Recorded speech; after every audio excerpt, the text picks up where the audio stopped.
जब से ये कबीर नाम की बला आई है, मेरा तो जीना ही दुश्वार हो गया है। इतनी कोशिशें कर ली इसे मारने की, आखिर ये मरता क्यों नहीं? ये बात है उस समय की जब हिंदू और मुस्लिम दोनों धर्मों के काजी, मौलवी और पंडित कबीर परमात्मा को नदी में डुबाकर मारने की नाकाम कोशिश करते हैं। अरे इसकी बातें तो सारी सच है। ऐसे तो ये हमारी दुकानें बंद करवा देगा। आखिर इस कबीर को गीता जी के श्लोक कैसे याद है? ये तो अनपढ़ जुलाहा है।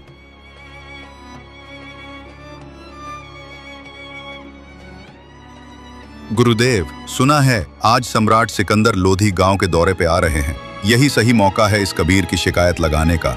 अब की बार राजा से कहकर इसे नदी में मरवा देंगे। सिकंदर लोधी, जो कि उस समय पूरे भारत के शासक थे, वे दौरे पर जाते रहते अपने से निजी शासकों को देखने कि क्या वो सही से कामकाज संभाल रहे हैं। ऐसे ही एक दिन राजा दौरे पर आता है और उधर सभी पंडित मौलवियों का दौर लग जाता है। वो राजा से कहते हैं, महाराज, अगर कबीर जैसा व्यक्ति हमारे यहाँ रहा तो गांव के बच्चों पर गलत असर पड़ेगा। वो ना तो धर्मों की इज्जत करना जानता है और ना ही साधु संतों की और लोगों को शास्त्रों का ज्ञान उल्टा सीधा करके सुनाता है। हमारी समस्या का समाधान करे राजा। महात्मा, आपको जरूर कोई गलत फहमी हुई होगी। महाराज, गुरुदेव सही कह रहे हैं। उस कबीर ने सारी हदें पार कर रखी हैं। उसे तो निश्चय ही उस कबीर को नदी में डुबा देना चाहिए। उसे जीने का कोई अधिकार नहीं है महाराज।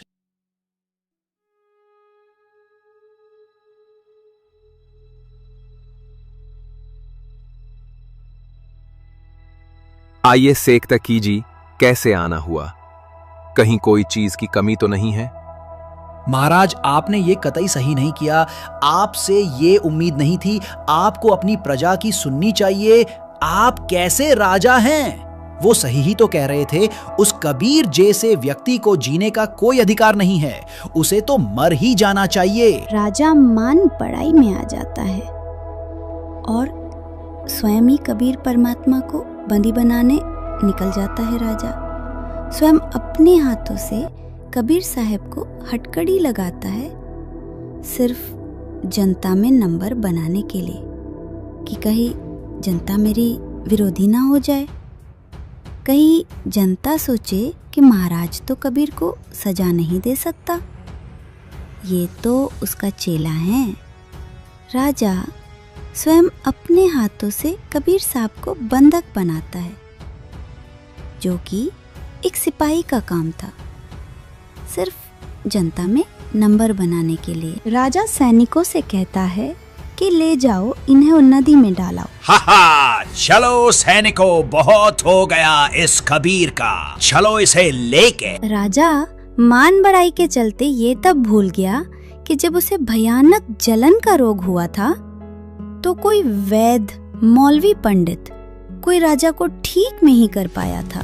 तब बस कबीर परमात्मा के आशीर्वाद मात्र से राजा का जलन का रोग ठीक हो गया था।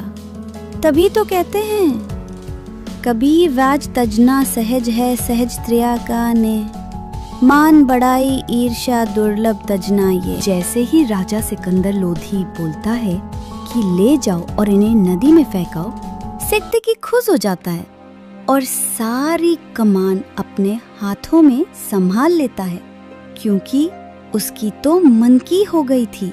सिकंदर सैनिकों के साथ कबीर साहब को नदी में डुबाकर मरवाने ले जाता है।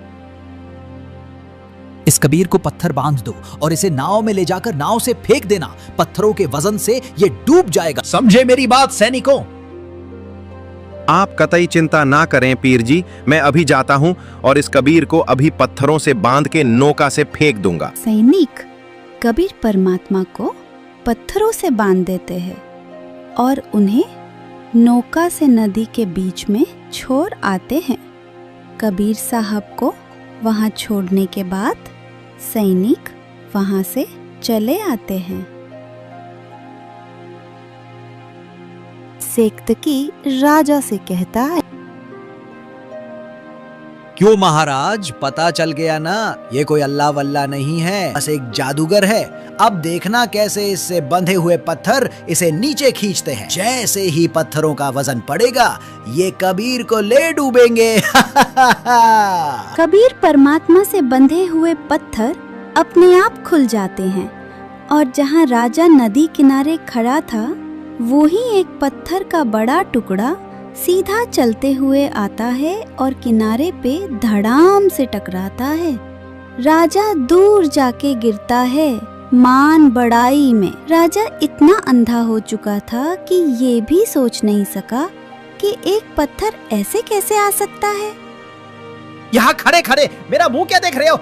जाओ और जाके इस कबीर को पत्थर फेंक फेंक के मारो। कबीर साहब नदी के बीच में थे।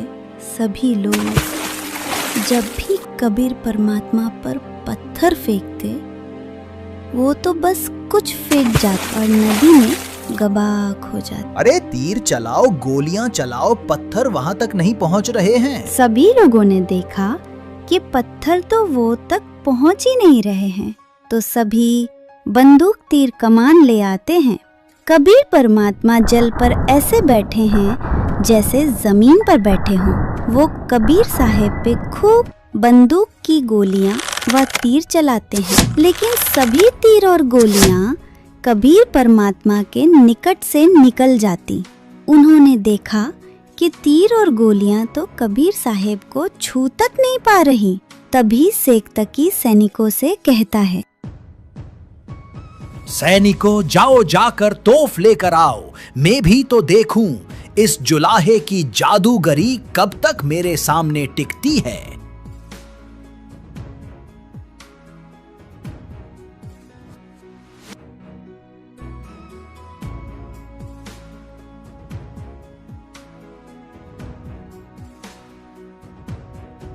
जब बंदूक और तीरों से काम नहीं चला तो तोफ मंगाई जाती है। तोफ को अंदर से साफ किया जाता है, फिर उसमें सैनिक गोला डालता है और जैसे ही तोफ चलाई जाती है तो यह तोफ गोले थोड़ी ही दूर जाके नदी में कबाक हो जाते या फिर काफी दूर तालाबों में जा गिरते। इसी तरह कबीर साहिब पर 4 पहर तक गोले तीर दागे जाते हैं, लेकिन कबीर परमात्मा को एक छू तक नहीं सका। सभी लोग भूखे प्यासे पूरे जोर से लगे हुए हैं कबीर साहब को मारने। अब परमात्मा तो दयालु है, उन्होंने देखा ये बेचारे थक गए होंगे, इन्हें 4 पहर हो गए हैं।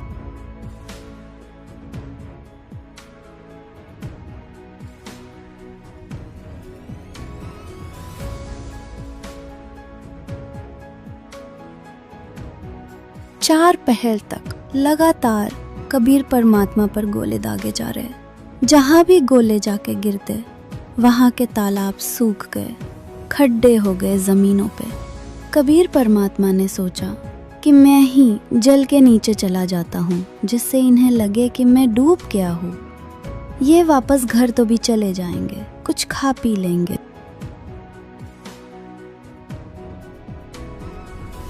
मैं अपने बच्चों को तत्वज्ञान समझाता हूँ और ये मुझे और इस तत्वज्ञान को ना समझकर मुझे ही मारने आते हैं।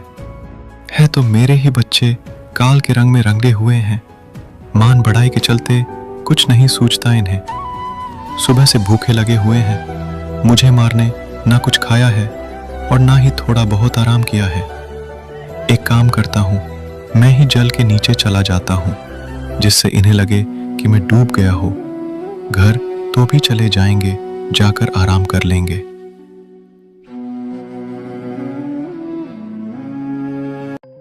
देखा देखा देखा तुमने, वो कभी डूब गया है। मर गया जुलाहा। महाराज देखा तुमने, उस कबीर को तो खेल ही खत्म हो गया है, अब नहीं बच पाएगा। वो नदी में काफी नीचे डूब गया है। अब तो नीचे मिट्टी कीचड़ में दब जाएगा, फिर नहीं निकल पाएगा बाहर। मुझे तो इतनी हंसी आ रही है उस जुलाहे पर। और परमेश्वर कबीर जी ने किसी को बद्दुआ नहीं दी, ना तो वो सारा 1 मिनट में नामो निशान नहीं पाता उनका, क्योंकि वो किसको श्राप दे और किसको बद्दुआ दे अपने बालकों को कभी बद्दुआ दी नहीं जा सकती माता पिता पे, ये सत्क्रम मान लो। चाहे ऊपर ले मन तक गाड़ी भी दे दे कोई, लेकिन जब दुखी होगा, जब रोना आया करे उसने, तो ऐसे ही उन्हें हमारे दुख का पता है कि भांग पी कर मेरा पीछे पड़ रहे और अपनी समर्थता दिखानी थी। भगवान अगर आम व्यक्ति होता, संत होता, तो मर जाता दरिया में इतना कुछ करने के बाद, और फिर भी न्यों के न्यों रहे, और फिर भी आंख ना खुली, मरा नहीं, सारे तो अटकल अपना ली सारे तरीके, तो फिर भी ना मानना यो दानक दुल्हा भगवान है, क्योंकि दुल्हा उसमें था ना, गरीब था। और ये राजा होता रामकृष्ण ने रापा मान लिए, 5-4 घट दिए, 2-4 मार दिए, अरे आपा भगवान से दोगे, ये तो 2 लठ मार के कोई किसान बना लिया, यहाँ के तो नियम यहाँ पर है। और ऐसे भगवान से दोना, ये है समर्थता का खेल। देखियो कबीर साहब को परमात्मा सिद्ध करना, क्योंकि परमात्मा थे ही, अबदास को वो पर दया बख्शी, वो अपनी सारे लक्षण बताए। आज के जमाने में कबीर साहब को परमात्मा सिद्ध करना बालकों का खेल नहीं, और यूं ही हो गया, क्योंकि समर्थ थे, सच्चाई थी। सिला धरी जब नावे में बांधी गले कबीर, गरीब दास फंद टूटे कर ना डूबे जल नीर। परमात्मा के गले में पत्थर बांध दिया, और वो जब गंगा में डाले तो वो पत्थर टूट गया गले से। मालिक बैठ के नो के नो जल के ऊपर दोबारा, और वो पत्थर जो था वहां से चलकर समुद्र, इसको ऊपर जल के ऊपर से चलकर वो पत्थर की शिला जहां सिकंदर लोधी खड़ा था उसकी तरफ आई, नोखा काट ठानती जैसे नौका चला कर जंजन वाली, और आके उसके धड़ाम देसी लगी किनारे पे। सिकंदर 10 कदम पीछे गया, और फिर भी ना समझ में आई, पत्थर तिरका आवे, और भगवान ये डूबे नहीं, तो और क्या क्या जुल्म किया इन्होंने। शिला चली सा और को देखत का ख्याल, गरीबदास कबीर का आसन अदर हमाल। मालिक तो दरिया पर बैठे हैं जल के ऊपर, और वो पत्थर जो गढ़ में बांध रखा था वो टूट के मालिक के गल से और पानी के ऊपर से सिकंदर लोधी सा की ओर भागी आई। फिर कहते हैं गुस्से में आकर बोले तीर मारो, बाण गोली मारो इसके। तीर बाण गोली चला ये तोप रख लो सोरे, तोप गरीबदास उस जुल्हदी के एक गई नहीं और। जिसको तुम जुलाहा कहते हो, जिसको आप एक कवि मानकर उसकी फाइल को बंद किए बैठे हो, उसकी महिमा आदरणीय गरीबदास साहिब जी आंखों देखी, और उनके द्वारा प्राप्त दृष्टि से तुलसीदास जी की तरह यथार्थ करे। कहते हैं तीर बाण गोली चलाएं और तोप रख लो शोर। गरीबदास उस जुल्हदी के यानी उस दानक के जुल्हे के एक गई नहीं और, उसकी ओर एक भी नहीं गई गोली। उड़े फिस इधर फिर आकाश में हो जा, खूब निशाना शान कर दिनू जा। अब क्या बताते हैं, अदर धार गोले बह ये जल के बीच गबाक। गरीबदास उस जुल्दी पर शस्त्र छूट लाख, यानी लाखों लोग, सेना भी आ गिर, सब पुलिस भी आ गिर, आम व्यक्ति भी जो दुश्मन थे वो ले आए, तीर का काट के कोई गोली मारे। अधर जैसे तोप रख ले सब चले ये तीर बाण कमाने। गरीबदास उस जुल्हदी पर, वह जुल्हदी जल पर रहे अमान। अधर धार अपार गति ही जल पर लगी समाध। गरीबदास निज ब्रह्म पद ये खेले आद अनाद। जुल्म हुआ डूबा नहीं ये शस्त्र लगे न बाण। गरीबदास अब कौन गति कैसे लीजे प्राण। लगी समाधि अगाध में बिचरे काशी गंगे। गरीबदास की लोल सरिये छू है चरण तरंगे। चार पहर गोले बगे ये दमकी मुल्क मदान। गरीबदास पोखर सूखे वो रहे कबीर अमान। कितनी प्यारी व्याख्या की है कि 4 पहर तक, 8 पहर का दिन रात होता है, 4 पहर माने 12 घंटे तक उस परमात्मा पर पत्थर तीर और गोले तोप के ये मारे गए। और परमात्मा बैठे गंगा के बीच में, दरिया के बीच में, जल के ऊपर, जैसे थल पर बैठा करे। अब वहां उसने मारने कौन जा, तो वहीं से तोप और तीर किसी किसी तरह अंड करो इसका।